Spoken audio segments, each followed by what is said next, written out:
It is officially William Ruto versus the Gen Z. Who will blink first? And in the midst of all this altercation and protest on the streets, William Ruto has become very ferocious and he has unleashed the police to deal with the Gen Zs.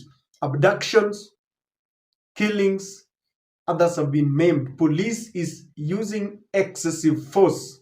And the Gen Zs, it is the time for them to know who their friends are. This is the moment when you know who exactly is our friend. And in the midst of all this, we have got institutions that are coming up to help this fight. And I want to salute the Law Society of Kenya and the president of the Law Society of Kenya, Madam Faith.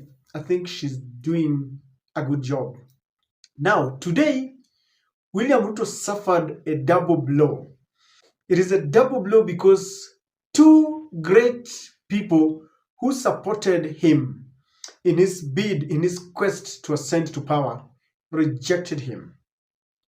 USA released a statement condemning the abductions, the illegal abductions of people who are only but participating in a peaceful protest. We saw just the other day the veteran journalist Mashara Gaido was abducted right inside a police station where he had, run to seek refuge.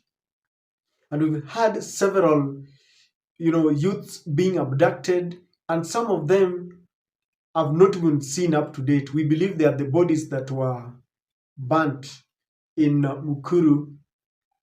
dumping site. Now, ladies and gentlemen, the courts also headed by the Chief Justice, Madam Martha Koome, rejected Ruto's bid to ban demonstrations in the CBD, Nairobi CBD, because the acting Inspector General, Douglas Kanja, is a man who is very cruel and is very inhumane. I want us to read first what the courts said, led by the President of the Supreme Court, Madam Martha Koome, and we read a statement from the US Embassy headed by Madam Meg Whitman so that we can delve into this. Now, some good Kenyans had gone to seek legal redress at the High Court, and the presiding judge there is Judge Justice Bahati. And I want us to go straight to how she directed on this case. She said, pending the inter-parties hearing of the application dated 18th of July 2024, a conservatory order be and is hereby issued restraining the Inspector General of Police and all other persons serving within the National Police Service or acting in support of the National Police Service in the discharge of its law enforcement functions from applying or enforcing the Inspector General of Police's impugned decision dated 17th July of 2024, the judge ordered. And that is one of the best orders that I've ever met, because William Ruto and the Inspector General wanted to take the law into their hands after invading a very peaceful demonstrations led by Gen Zs with the goons that were captured in full glare of camera, being sponsored by the political class. They wanted to take advantage of this and say that there were some hooligans who had become unruly and they were infiltrating Gen Z's demonstrations. And therefore, on that note, they wanted to ban. And that is the order that Douglas Kanja had given out. And we knew there was mischief. So some good Kenyans ran to the court, and the courts have issued a warning that no police officer should enforce these orders because they go against the law.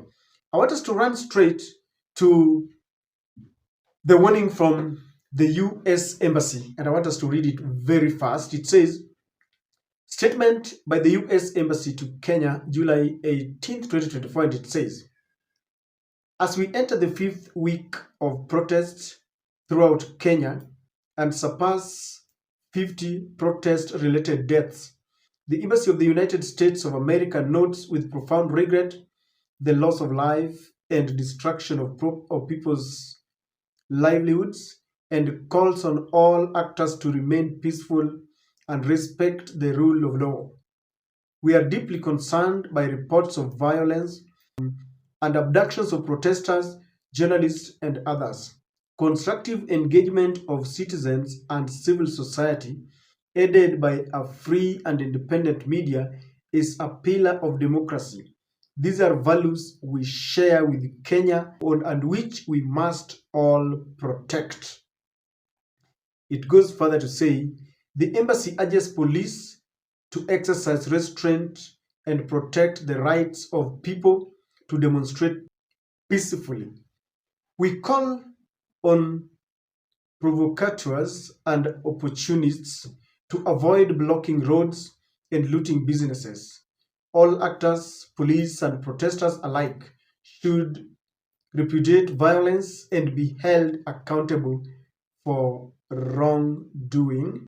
As a longtime friend and partner to Kenya, the embassy notes the government's July 18th remarks about addressing public grievances and encourages the government to continue taking steps forward, including on corruption and accountability, to promote national unity and reconciliation, as both of our countries strive to build a stronger democracies that deliver peace and prosperity for our citizens. This is an important moment for all Kenyans to demonstrate the democratic values that we share.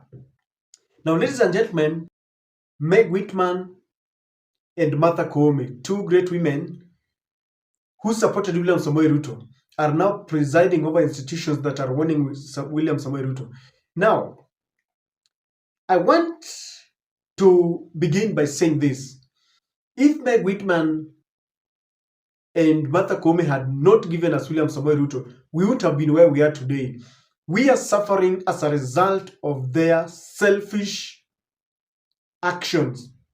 They gave us a president who has now turned against his own people. Now, even if they want William Ruto now, it is too little, too late. They even talk about that the government must take some steps forward, including on corruption and accountability. In other words, they are saying that William Ruto is very corrupt or is leading a government that is corrupt, and there is no accountability of how money is being used. So they are urging William Samoei Ruto. But then what has changed? Because for the very first time, I have seen the USA coming out to condemn William Samoei Ruto. It didn't happen when William Ruto was killing the Azimio protesters, and people were wondering what is happening. Instead, Meg Whitman went ahead and praised the 2022 elections as the freest of all. Now, this time, they're coming up to condemn William Ruto. It is happening when just a few weeks ago, the IMF condemned William Samoei Ruto and told him, you are wasteful and you need to deal with your problems. Now, William Ruto recently bashed Ford Foundation that he claimed was funding the demonstrations to overturn his government. And this did not go down well with the US Embassy. And that is why they are issuing this warning. People have been killed, according to human rights group, have surpassed 50 mark. And William Ruto and the government is saying that the number is exaggerated, but the US is now confirming that they agree with the Law Society of Kenya and the Kenya National Commission of Human Rights, who have come up and said that the death mark has surpassed 50 people. So they agree with the Kenya National Commission of Human Rights. And the people have died. And the US wants to show as if they are standing in solidarity with the people of Kenya. Because the people, the Gen Z had said that after they are done with William Samoei Ruto, they will head straight to IMF and to the US Embassy. And this was a wake-up call. Because Meg Whitman knows very well that one of the reasons why people are suffering is because of the elections that was conducted in 2022. and she praised, gave it a clean bill of health. And now the people of Kenya were targeting her. So they want to come up to cover up and to entice and dare themselves to the people. And this is why they are coming up with this. The international community, international media, has questioned why the US is quiet when there are a lot of deaths, and they were compelled to come up with this. But I also believe that William Ruto is no longer very significant to them, because William Ruto was in charge of the youth. And being in charge of the youth, he was able to do whatever he wants in the country because the youths were with him.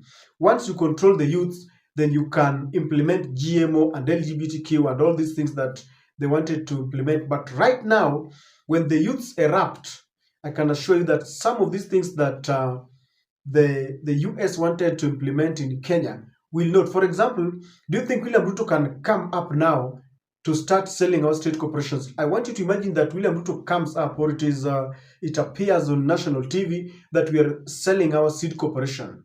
That will take people back to the streets. It will take back people to the streets, and William Ruto, having lost the control of the youths, is now not very useful to them because they were using William Ruto to advance their own agenda. They wanted contracts. They wanted us to abandon our rich culture and start emulating their culture.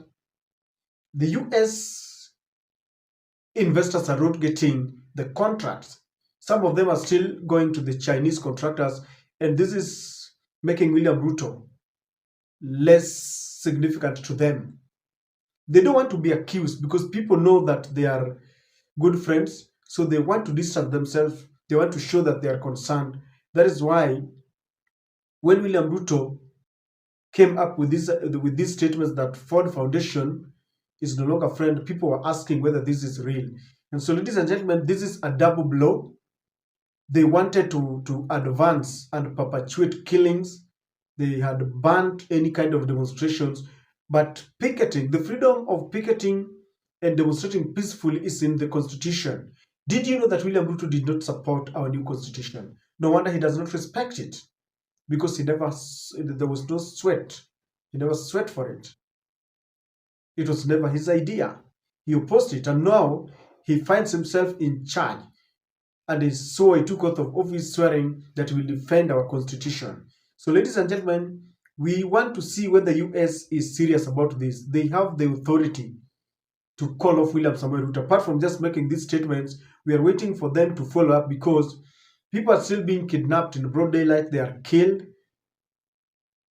Journalists are being beaten anyhowly.